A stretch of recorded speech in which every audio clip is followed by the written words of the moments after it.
So, good morning, everyone. Good morning.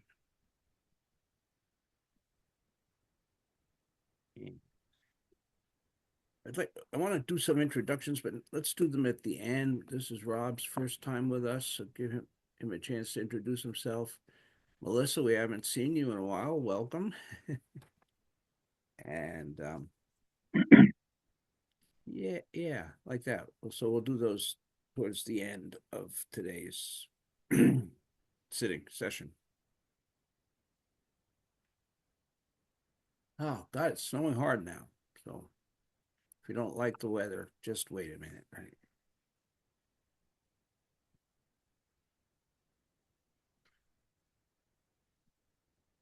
So I was going to begin today with an excerpt from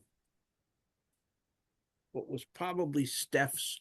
Those who don't, everybody knows, I think, but Steph Baragato was Steph and Margaret were my teachers, and I would say that the absolute core of Steph's teaching was something that he called Zen Mishimi, which roughly, or maybe not so roughly, translates to the little way of Zen. The little way of Zen. Now, the reason that arose, both Steph and Margaret were great admirers of Sainte Therese of Lisieux, who is sometimes called the Little Flower. She's very much admired in some Catholic circles as having sort of the ultimate spiritual simplicity. And she had found a way to turn every action of her life into an act of spiritual devotion, scrubbing the floor, sweeping the hall, whatever it was. She consecrated that. I guess I could might use that word with her attention, with her and intention, and was the simplest of nuns. So they really liked her. They really admired her. And so Steph extended that out into this idea of the little way of Zen.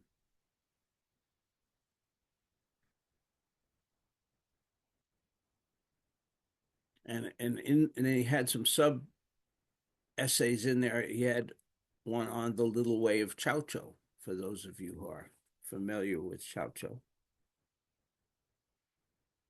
And I think of all the teachings and teachers in our Zen lineage in our history, certainly Chow Chow is one of the foremost examples of that. Chow Chow was a Dharma successor of Nanchuan, and Nanchuan was a successor of Great Master Matsu. So this was the heart of one of the most important lineages in Tang Dynasty China.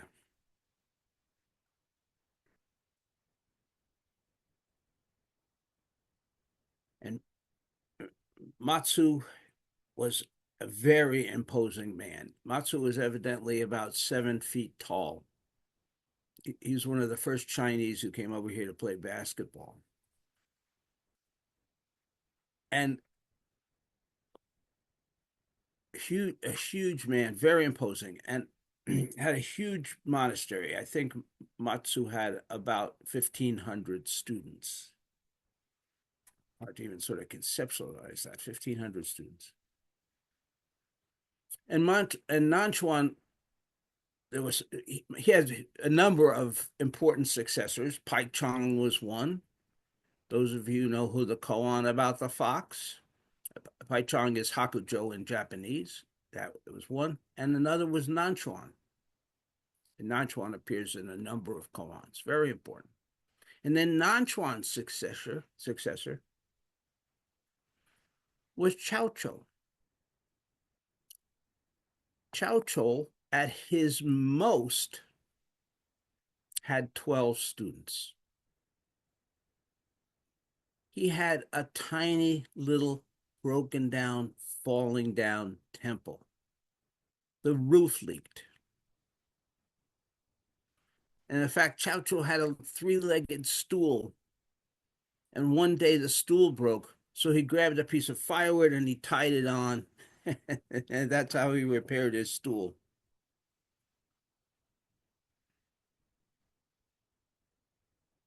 And there's a beautiful little verse that Chow Chow wrote about sort of describing himself as an old fool in tattered robes and so on. So he lived a life and a practice of utmost simplicity. Utmost simplicity. No big temple, no bells and gongs and so on and so forth, no fancy robes. In fact, his robes were tattered, they were patched.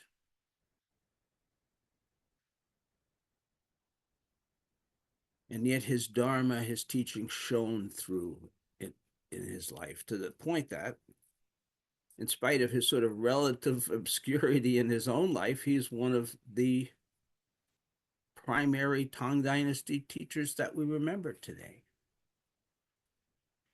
because of the beautiful, simple, clear teaching that he left us.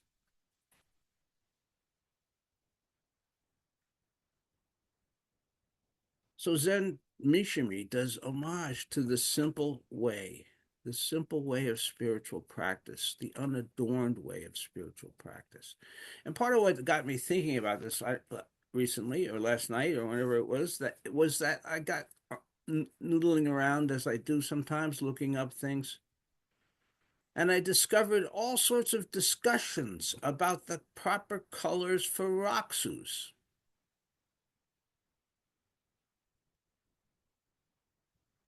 Now, this is important, so take notes. Yeah. Initially, everybody gets a black Roxu. You make it yourself. That's a beautiful tradition. I love that tradition. It's part of the process of taking the precepts, of studying the precepts, of bringing the precepts into your life as guideposts. And in symbolic recognition of that, you sow a Roxu. All right, those who's got their Roxu on, Susan, wave your Roxu so everybody sees what your Roxu looks like. it's a great thing. Anyway, oh, Margaret has one too. Margaret. Anyway, so that is made out of, I don't know, how many pieces would you say? 72 pieces? Something like that, many pieces. Okay. And what that is, it's commemorating the robes worn by the monks in the time of the Buddha. In the time of the Buddha, you gave up all your worldly possessions. And what you were given back was a bowl. You had a little bowl so you could go out and beg so you could eat. And then you made yourself a robe. Now, the way that you made your robe is you went to the charnel grounds and you cut pieces of cloth from the corpses and you took those and washed them and then dyed them and then sewed all of those pieces from the clothing that you had taken from the corpses into a robe. And that was your sole garment. That's how you covered your body. And and in parts of the world and in South Asia and so on, monks still wear a similar robe. But the Raksu is kind of the mini version of that. It's the symbolic version of that. It's something that can be worn conveniently, slipped over your head when you show up at a Buddhist occasion.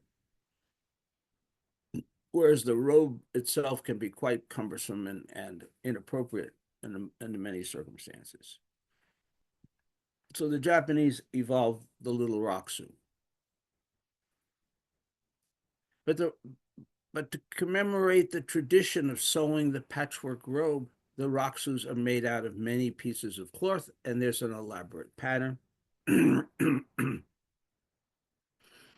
so part of your preparation before you do before you take the precepts is you sew your Roxu. It's quite a time consuming and meticulous process.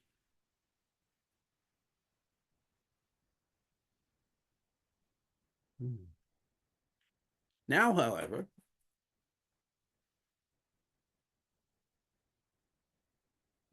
not content to have one color of Roxu, we've evolved a bunch of different Roxu colors. And different Zen lineages have slightly different ideas about this. But in our lineage, the idea is that, excuse me, as somebody transitions to be a senior student, that is to say that they complete their Shuso year and the Shuso Hosen ceremony, they then go to having a brown Raksu.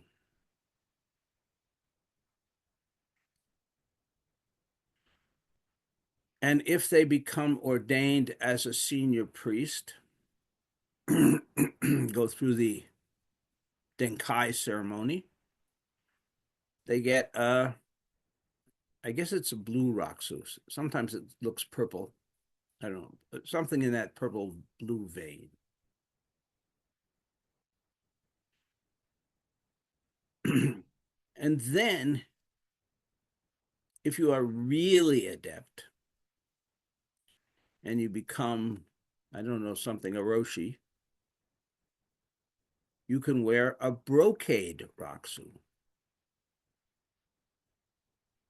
And I just was looking online. The brocade Raksu sell for about $400. Very impressive.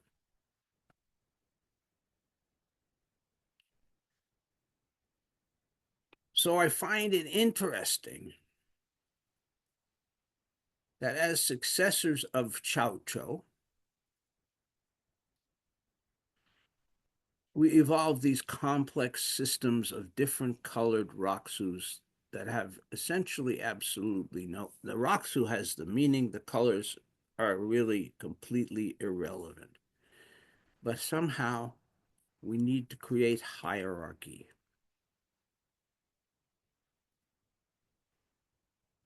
Well, unless I hear loud cries of protest, and I don't suspect that I will, in this little obscure branch of this obscure lineage, we will use black Roxus.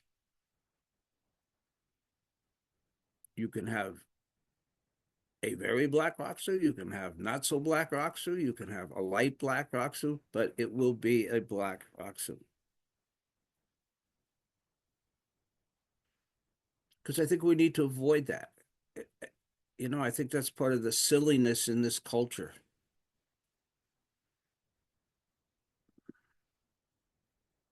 that we create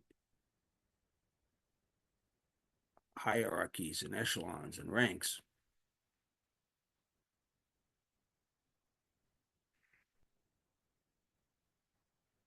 Our, even in our Zen practice, which is supposed to be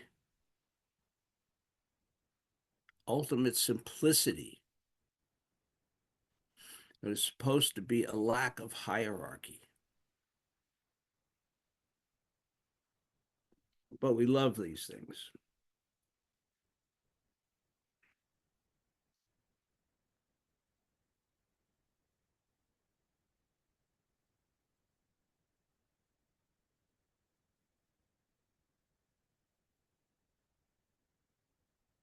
And I encourage us all, keep our practice simple. Keep our lives as simple as we can. Everybody's life is different. Everybody has different obligations. Everybody has different requirements in their living, different needs. I understand that.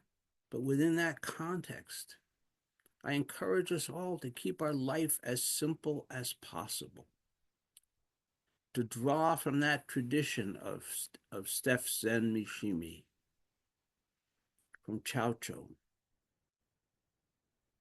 from those teachers who truly tore away all the ornament, all the artifacts, and got down to the most basic thing. As Dogen said, Zen is the direct pointing at the human mind. You don't need a purple Roxu for that.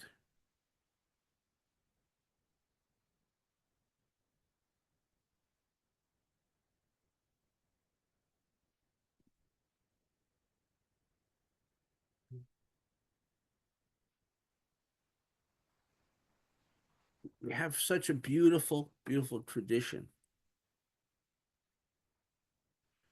But in our fashion of our times, we want to make it complicated. Because by making it complicated, if I participate in a complicated practice, then I must be, by default, a worthwhile human being.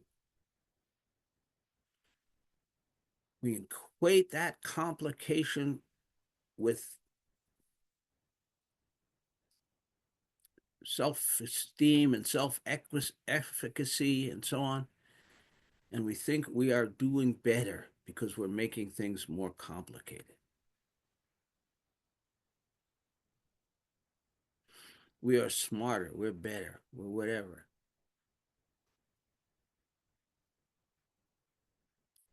And I think the Zen perspective is the exact opposite. The more simple it is, the more we relinquish complexities, both in our practice and in our lives, the more we are engaging the spirit of Zen, the spirit of Chow Cho, the spirit of Steph and Margaret.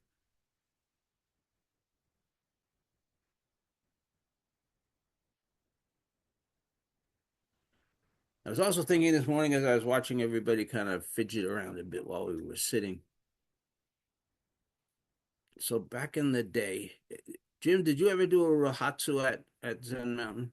No. Oh, you missed out, man. That was so in December 8th is called Rohatsu in Zen. And it's the anniversary of the Buddha's enlightenment. Some schools of Buddhism acknowledge the Buddha's birth, and it's in the spring, maybe April 8th, and they wash the body of the baby Buddha. It's very nice. But we in Zen we like the Enlightenment Day, December 8th. But since that's not necessarily terribly convenient time in this culture, back in the day, I don't know if they still do it, but Zen Mountain Monastery used to hold their major retreat of the year, the Rahatsu retreat, between Christmas and New Year's. And the Rahatsu retreat would end at midnight on New Year's Eve. You started sitting, I forget, it was a day or two after Christmas, the retreat would start. And then every night you'd sit an hour longer until on the final night you were sitting till midnight.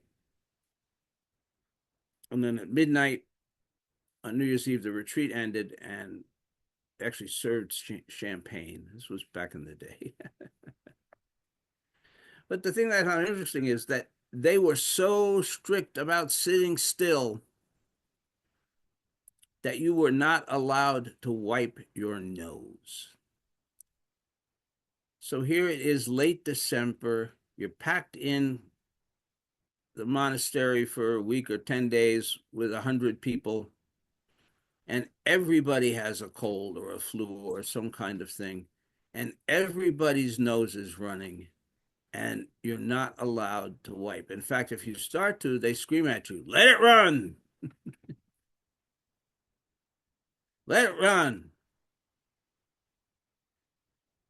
which at least I find to be an extraordinarily unpleasant experience. But I'm going interesting. I'm back to the I somehow I'm coming back to the Roxas.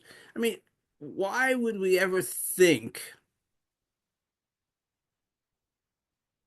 that the path to enlightenment would be more clearly realized if we can't take the mucus off of our face?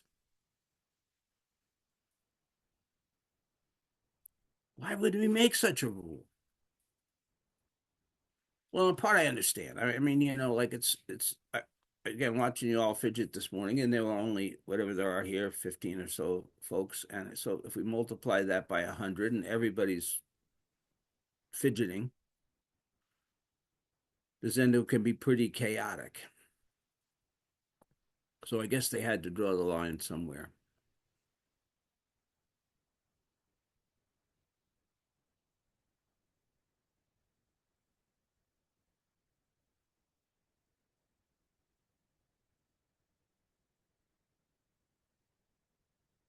But the bottom line, from my perspective, is just practice with integrity. Care about your sitting and practice with integrity. And keep it simple.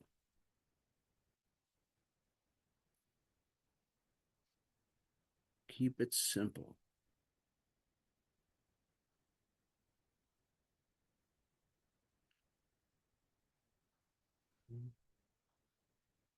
No need to make practice complicated. No need to make it difficult.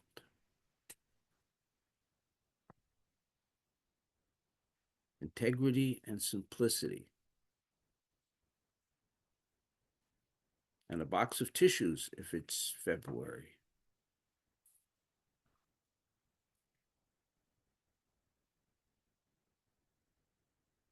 Okay, pausing for questions, thoughts.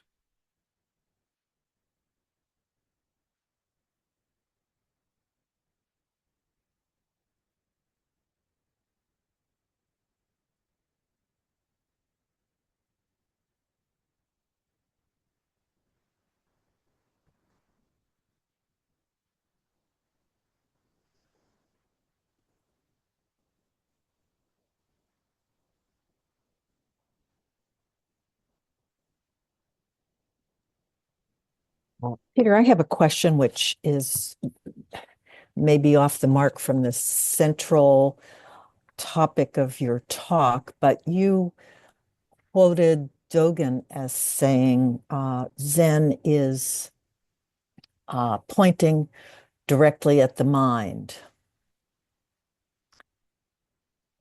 And and he also says something like drop the mind, drop the body, mind drops away, body drops away. Why didn't he say Zen is pointing to the one body? And the answer is Oh, that our mind is the one body? a practice that is pointing nowhere cannot point to something.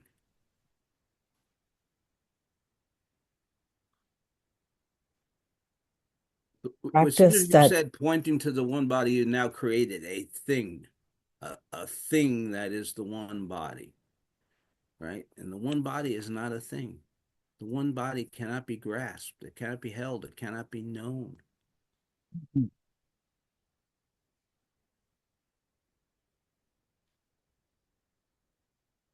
Does that make sense? so so he points to the mind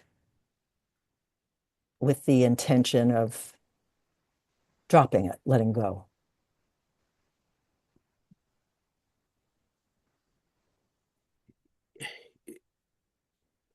Let's go back to the sixth ancestor in China. And he's standing in the snow out. It was sixth ancestor? Yeah, I think. No, it was the first ancestor. I'm sorry, it's the first ancestor. And he's standing in the snow outside of Bodhidharma's cave, and he pleads.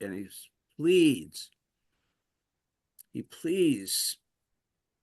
He's so desperate that he cuts off his arm And he's standing there in the snow bleeding, and he says, Master, please set my mind at rest for me.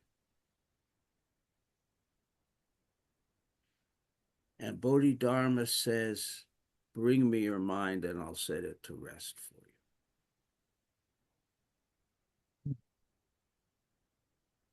Okay. you. And that's sort of a circuitous answer, but I'm just such a cranky asshole today that I'm just you're all in peril asking me questions. No, that's probably the best answer.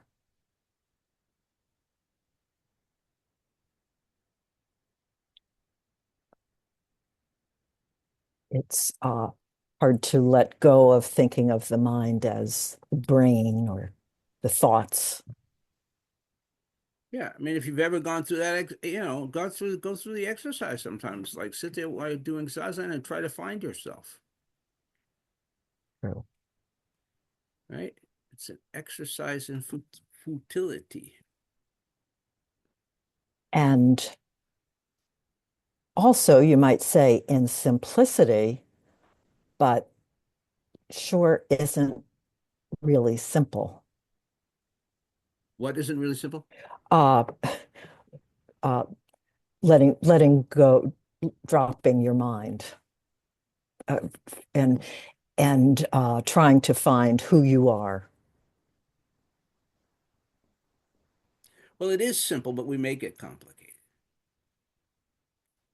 Yeah, we got a lot of layers to go through. We make everything complicated. Right. But in this moment, right in this moment, you can lay it all down. It doesn't take years of practice, doesn't take anything right in this moment.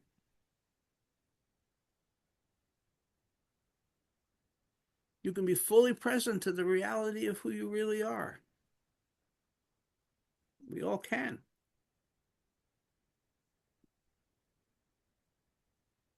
And then we start thinking, what's that? Why do I do that? How do I do that? What am I going to do? And maybe if you do set it down for a moment, you pick it right back up. You know, so what you say, Susan, is true, but it's not because it's difficult, it's because we're complicated Yes. and we like being complicated.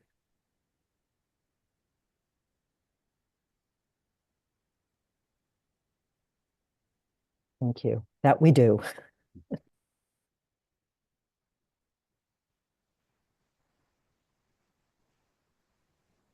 Peter, oh, go ahead. No, you go ahead. You go ahead. Thank you. Peter, I'd like to just circle back and hear your thoughts about simplicity and the context of my question is is related to expectations. And years ago, I, I I encountered a line in Moby Dick where Melville says he's talking about happiness, but he says that um, it's easier to be happy if you lower your expectations, in essence. And that really has settled on me in a lot of different aspects of my life. And it seems to me that by lowering expectations, I encounter a territory that grows more and more simple. Um, and I'm just wondering if you have any thoughts or see any correlation between one's expectations and the desire for or the discipline of simplicity. Mhm.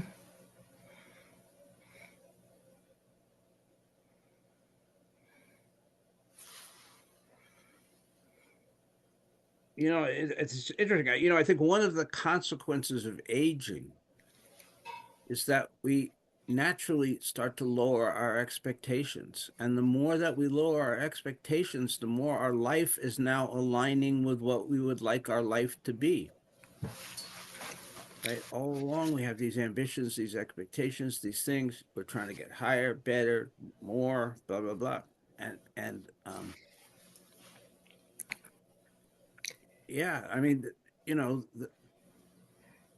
the path to or the secret to happiness is just being aligned with what we have, who we are, where we are, so on and so forth.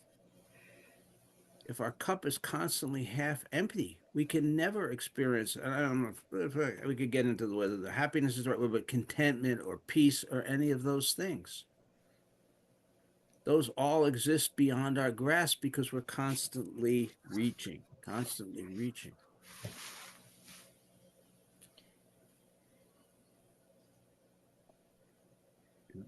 So our practice, both as humans and as practitioners, is aligning our expectations, our desires, our needs, all of those things with the reality of our lives. We have everything right here, everything that we need. But then we start the list. Oh, but if I had, but if I had, but if I had. And then we're miserable again.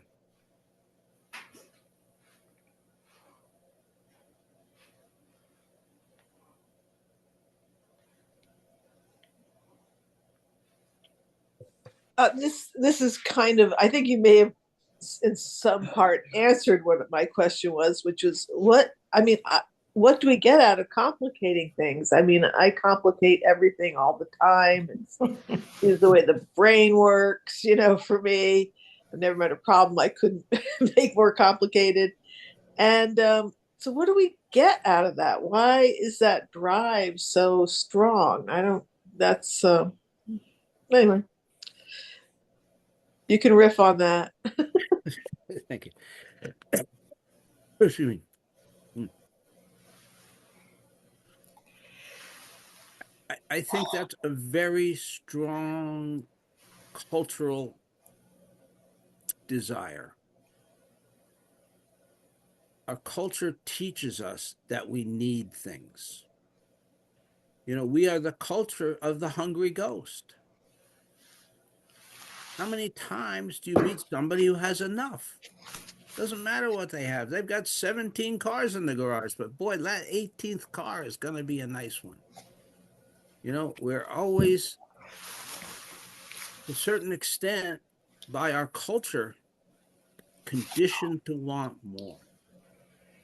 And in fact, the themes are such that more is going to make us happy. More is going to make us fulfilled. More is going to make other people admire us. Right? So you seldom see a theme that says enough is enough. To the day we die, we're stretching, we're reaching, we're trying to get more, whatever that more is. Right? And that's the fatal flaw that's killing our planet. Because we cannot perpetually reach for more and more and more, because there just ain't, it ain't there. And so sooner or later, we start to come up against all the sustainability issues. And so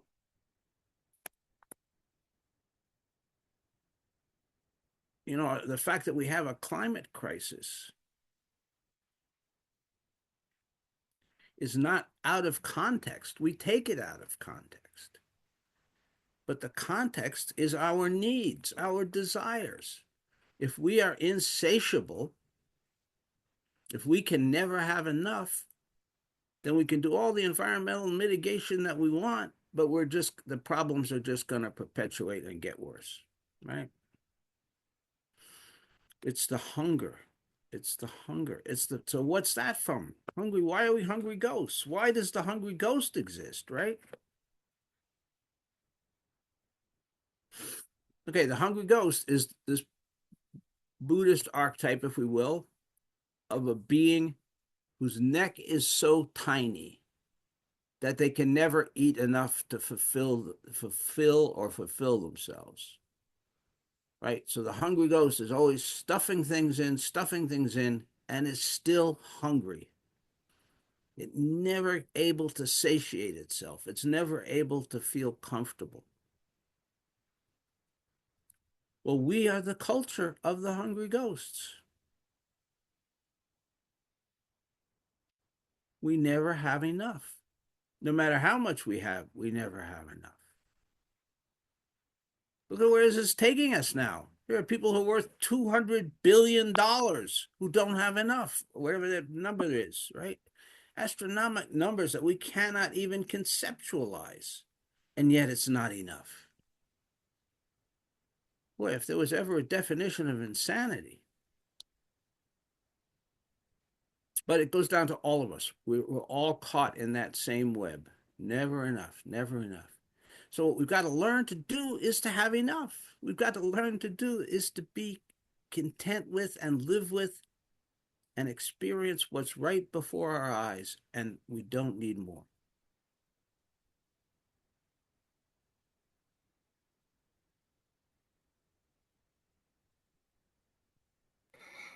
So, I might not have all the details right here, but I heard a story sometime at some retreat or someplace I was, Zen place or something.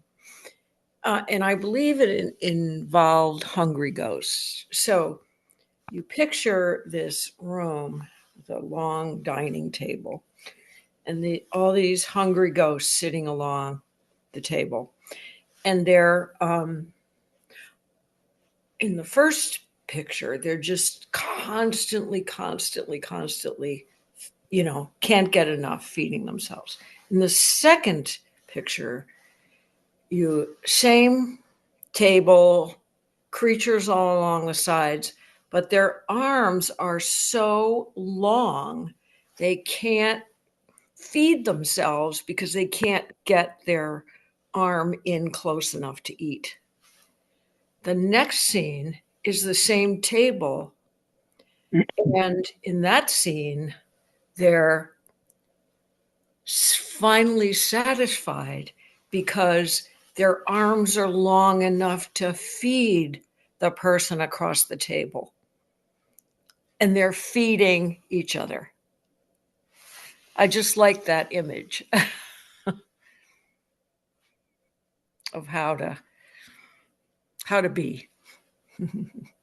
Yeah, well, it's a nice image of being cooperative with one another rather than competitive in that sense. Yeah. But again, fundamental issue. Food is an interesting thing. Look, we're in an incredible obesity epidemic in this country. Why? Well, in part, again, because we lost the idea of having a few really healthy, really satisfying foods, and we've got tons and tons and tons of junk. And you can shovel a lot of that junk in and not be satisfied. And we have whatever TV and all these things that show us, constantly commercials for chips, for sodas, for all of these things that are killing us, that are literally killing us, because with the obesity epidemic, there's a diabetes epidemic, and with the obesity epidemic, there's a heart disease epidemic, and on and on and on and on. What's the root? We're trying to stuff stuff in to make ourselves feel full. But stuff doesn't fill us as human beings. It doesn't fulfill us as human beings. So what does? What's the one thing that is the most satisfying thing that we can do?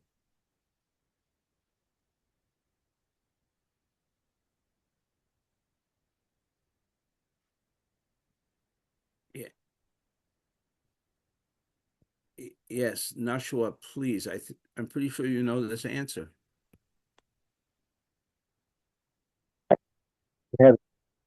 But I am pulling myself back to a couple of words you used earlier. Complicated was one word, and it made me think of out of balance. That we are out of balance, as a scholarly warrior Deng Ming Dao once said. That complicated is maybe void of balance. And I think of balance, and when I think of balance, I think of humanity's, that's all of us, refusal to regard itself as part of the greater order that causes us confusion, even ignorance and sorrow. If we could balance ourselves with this order, recognizing where we sit in the larger scheme of things, Mother Earth, and where we sit, if we could balance ourselves with this order, we could live a simple life of happiness and understanding. You talk about can't get enough, and oh, I've been a victim of that. But it's complicated and tends to make me think that we as a whole are void of balance, in that we refuse to regard ourselves as part of the greater order. Now, that's another topic, the greater order. What does that mean? Where do we fall in the greater order of things? And certainly simplicity, the opposite of certainly a different direction from complicated and wanting more and wanting more. It makes me think about this, you know, and I wondered about your thoughts about this. In 10 words or less. No, I'm just kidding. Or less. Less No, is more. We've certainly lost track of who we are and where we are in the order of things. That's unquestionable. In fact, the very idea that there is an order of things, we've lost track of. We think that all of these limitless things are sitting here at our disposal for our benefit. And yet we're on a finite planet with finite resources and with many other beings whose needs need to be considered, right? I mean, this is not the human planet. This is the planet of billions of different types of beings that need to coexist. And again, back to the Hungry Ghost, all of it's about feeding me. I don't really care whether those other billions of beings are being fed. I don't even care about whether all those other human beings are being fed, right? And I keep trying to fulfill myself with Cheetos or some. Imagine if all you had to eat was Cheetos. You know, Cheetos they are emptiness. They exactly empty. It's orange emptiness. You know, and you can eat, I don't know how many thousands of them. We could make an experiment, but you could eat thousands of them and not fill your stomach, right? And certainly not get any nutritional value. But that's what we're doing on so many levels.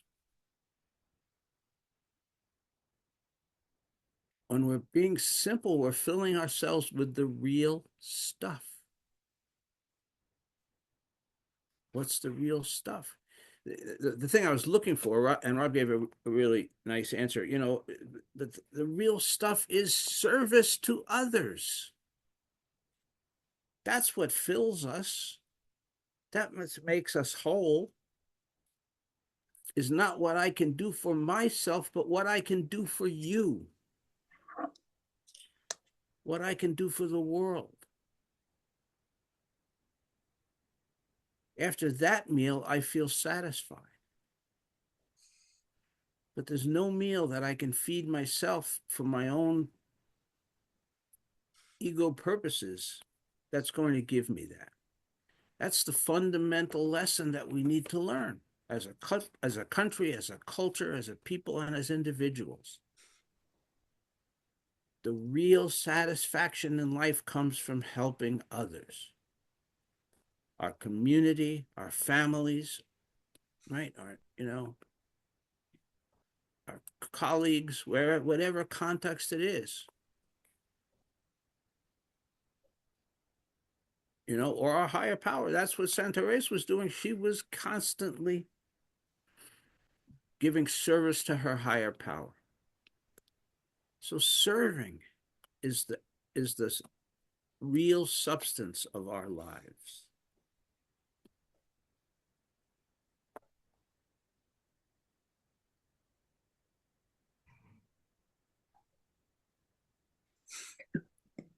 Peter, so there is the difference between the giving economy and the consumer, the commodity economy. I just finished reading Kimmerer's little book on the serviceberry and the abundance, sharing out of abundance, as that you store your food in your neighbor's stomach rather than in your storeroom. So that the whole notion of reciprocity and sharing out of abundance rather than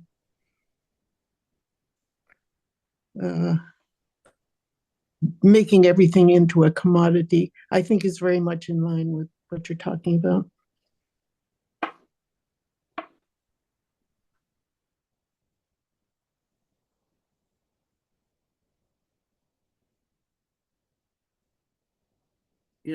I think back to when I was a child, shortly after the end of I forget which World War it was, but one of those world wars. But anyway, and the concept of a victory garden was still around. And during the Second World War, everybody had a victory garden. What did that mean? Well, they planted vegetables. They grew food for themselves and for their family. And was actually sort of a significant part of our war effort because food shortages were common and added to the difficulty of civilian life during the war. But, I'm wondering why we don't bring a concept like that back in terms of everybody having a little victory garden to, one, lessen their dependence on massive chains of food production, and number two, to have enough to share to less fortunate neighbors. We could I don't want to overstate this, but I think we could have a transformative effect on our communities overnight just by establishing that. And now all of a sudden, we're going to be inundated by giant zucchinis. And then we're going to have to deal with our neighbors to try to get rid of those giant zucchinis. But in fact, if we were doing some of that, it would increase the discourse with others, right? We'd be, like, hey, I got extra tomatoes this week. And they'd say, well, yeah, that's great. We've got some onions that we can't use. And, and we'd have a whole different kind of exchange in our communities. And I'm not just talking about rural places, but, urban places. I've done some incredible things in Detroit with urban gardens and community gardens and stuff like that, So those can make a real difference where people are really struggling to eat. I don't know. I mean, again, maybe that's too simple. I'm stepping way out here on this, but I hear and read that we have lost this ability we have, and what that translates to me is that we are the agent that has defeated something. We have made this. And I have difficulty with that. And I mean that in a very neutral sense. I don't know. But it seems that there is an instinct that has been bypassed in Homo sapiens that is generous and is giving thoughtlessly.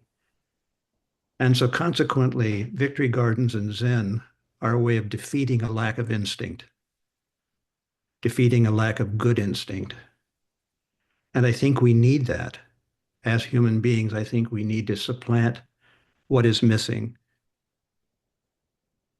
with a purpose and a feeling, because we're able to see that, but we need something to help us. Um, that's about as far as I can take it. There's much more here in the thought, but anyway, thanks. Thanks, Ken. Yeah, humans have been growing gardens for how long, you know, and but at some point we decided to put a wall around our little garden. I mean, I think that was at least part of sort of the fundamental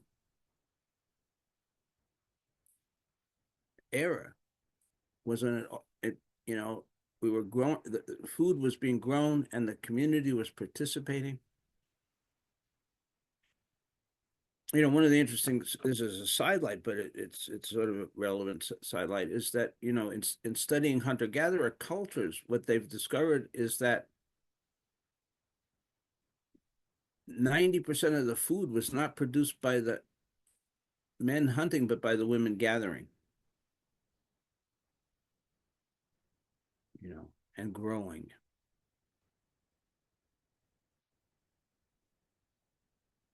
And so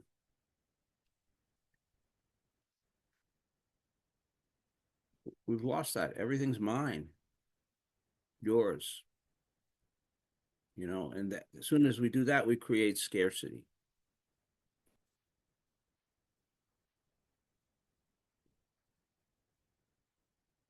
There are people who say, I don't know if this is true, but they say that there's plenty of food. There's enough food to feed the whole planet. Probably just on the food waste that we have in this country. College cafeterias these days. I mean, it's been a while since I've been to college, but you go in there, when my son was in there, oh my God, there was everything. There was an ice cream bar, a pizza bar, there was whatever the dinner was, and amazing plenitude. Kids cannot possibly eat that much, no matter how much pot they smoked. So, but at the end of the day, what happened to that stuff? It gets thrown out. I mean, I remember Peter Harris looking into this at Colby, because Colby throws out tons and tons of food every year. And he thought, well, why couldn't they feed this to the people in Waterville, who could really use the food? And the answer was they're not allowed to. There are health regulations. Once that food has appeared on that food bar, has to be thrown out. That's the law. Or at least it was at that time. This was quite a few years ago now. So not to get too far off into food, but again, once we started creating this yours and mine and da da da, then we created plenitude and waste.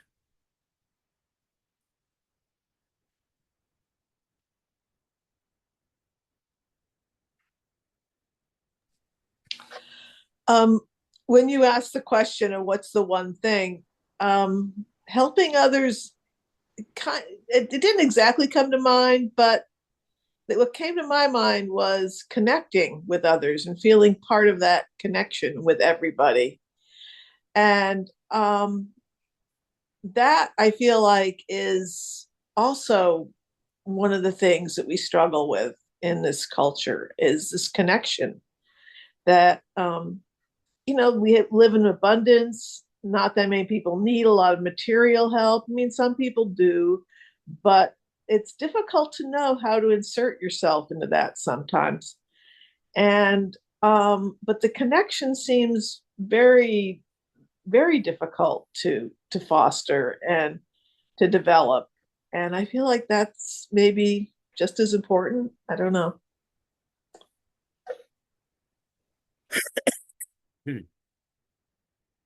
Well, it is. but again, it's sort of part of this whole mythology is if I'm out for me and I've got to get mine and I got to protect mine and I got to put a fence around mine, then how can I sit with you and be your neighbor? You're my competitor, you know, and it's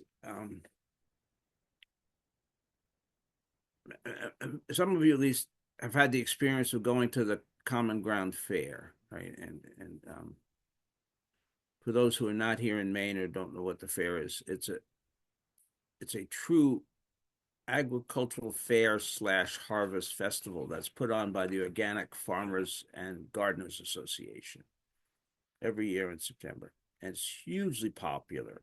Over the 3 days of the fair, they get about 60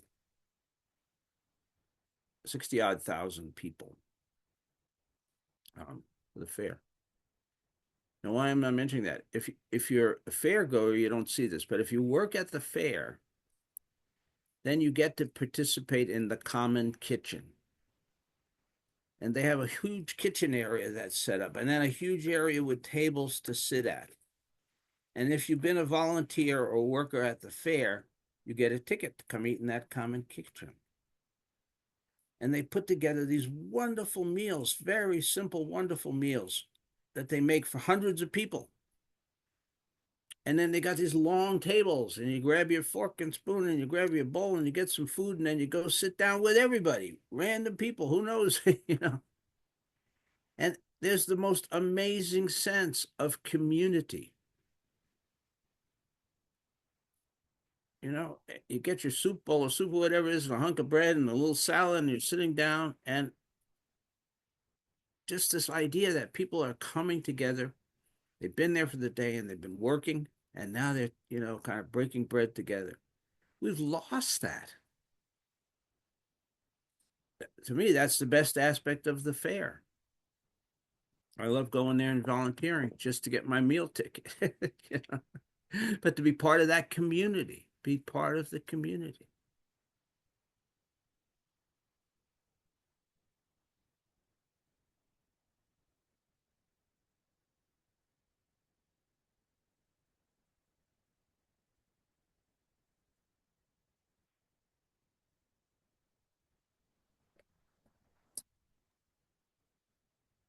Which I think is a big part of why we're all here.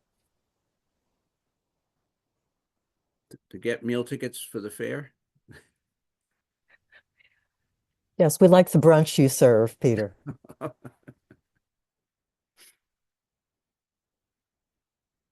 right. Have we had enough frivolity for one Sunday? Creations are numberless. I vow to free them. Delusions are inexhaustible. I vow to put an end to them. Reality is boundless. I vow to perceive it. The enlightened way is unsurpassable. I vow to embody it. Creations are numberless. I vow to free them. Delusions are inexhaustible. I vow to put an end to them. Reality is boundless. I vow to perceive it. The enlightened way is unsurpassable. I vow to embody it. Creations are numberless. I vow to free them. Delusions are inexhaustible. I vow to put an end to them. Reality is boundless. I vow to perceive it. The enlightened way is unsurpassable. I vow to embody it. Everybody, thank you and have a good day.